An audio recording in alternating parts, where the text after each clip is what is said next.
নমস্কার, সকলকে স্বাগত জানাই আমাদের চ্যানেলে। আপনার দিনটি শুভ হোক এই প্রার্থনা করে আজকের ভিডিওটি শুরু করছি। আজকের ভিডিওতে আমরা কথা বলবো সামনেই পাপমোচনী একাদশী 15ই মার্চ 2026। কী এই একাদশী সেই নিয়েও কথা বলবো। তো চলুন দেরি না করে ভিডিওটি শুরু করা যাক। তো সবার প্রথমেই জেনে নেওয়া যাক আসলেই এই পাপমোচনী একাদশীটা আসলে কী। পাপমোচনী একাদশী পালন কেন করা উচিত, কারা করতে পারবে এবং করলে কি হয়। আমাদের হিন্দু শাস্ত্র মতে এই পাপমোচনী একাদশী হলো একটি ভীষণ ভীষণ শুভ এবং পুণ্যতিথি। শাস্ত্র মতে বলা হয়ে থাকে এদিন যদি বিষ্ণুদেবের পূজা করা হয়, বিষ্ণুদেবের জন্য ব্রত রাখা হয় বা বিষ্ণুদেবকে মনে করে যদি একাদশী উদযাপন করা যায় তাহলে কিন্তু আমরা অনেক কিছুর থেকে মুক্তি পেয়ে থাকি। অনেক কিছু বলতে বোঝানো হয় আসলেই আমাদের জানা অবস্থায় বা অজানা অবস্থায় আমাদের দ্বারা যে পাপ হয়ে থাকে, অর্থাৎ আমরা জ্ঞানত বা অজ্ঞাত অবস্থায় যে পাপ করেছি আজ অবধি, সেই পাপের নিবারণের জন্য আমাদের কিন্তু পাপমোচনী একাদশী পালন করা উচিত। যাদের জীবনের চারিদিক থেকে বাধা আসছে, যাদের জীবনে মানসিক অশান্তি রয়েছে, মানসিক শান্তি নেই, তারা অবশ্যই এই দিন একাদশী পালন করতে পারেন।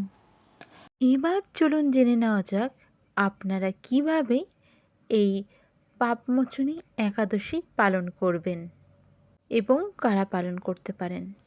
সবার প্রথমে বলবো কারা পালন করতে পারেন। সেক্ষেত্রে যারা পাপ করেছেন তারা এরকম কোনো ব্যাপার নেই। এই একাদশী যে কেউ পালন করতে পারেন, বাচ্চা থেকে বৃদ্ধ, আপনি স্ত্রী হন পুরুষ হন, যে কেউ পালন করতে পারেন। কারো যদি কাল অসুস্থ থাকে সেও পালন করতে পারেন। প্রথমেই বলে দিচ্ছি আপনাদের কি করতে হবে।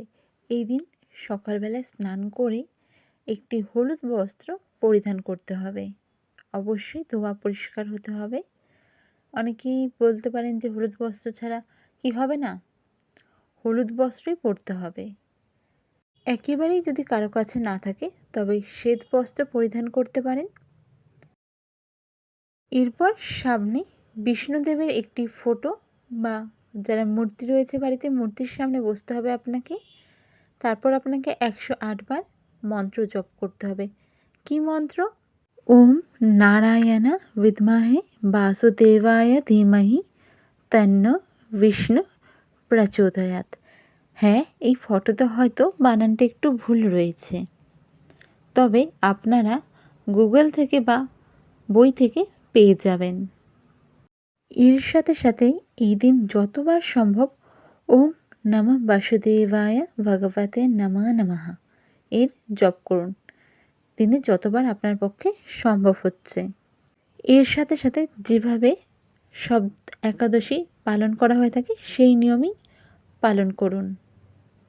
এবং যখন আপনি এই মন্ত্র ভগবানের সামনে বসে পড়বেন, তারপর হাত জোড় করে ভগবানকে বলবেন আপনার জ্ঞানত বা অজ্ঞাত অবস্থায় যে পাপগুলো হয়েছে তার জন্য আপনি মন থেকে ক্ষমা প্রার্থী।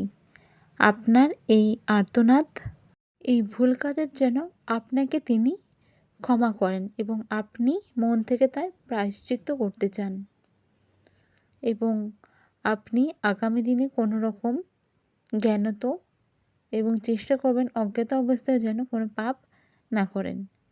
শুধু এটুকু করুন, এই একাদশী আপনার সফল অবশ্যই হবে। ভিডিওটি যদি ভালো লেগে থাকে অবশ্যই সাবস্ক্রাইব, লাইক, শেয়ার করুন। দেখা হবে পরের ভিডিওতে। জয় শ্রীকৃষ্ণ, রাধে রাধে।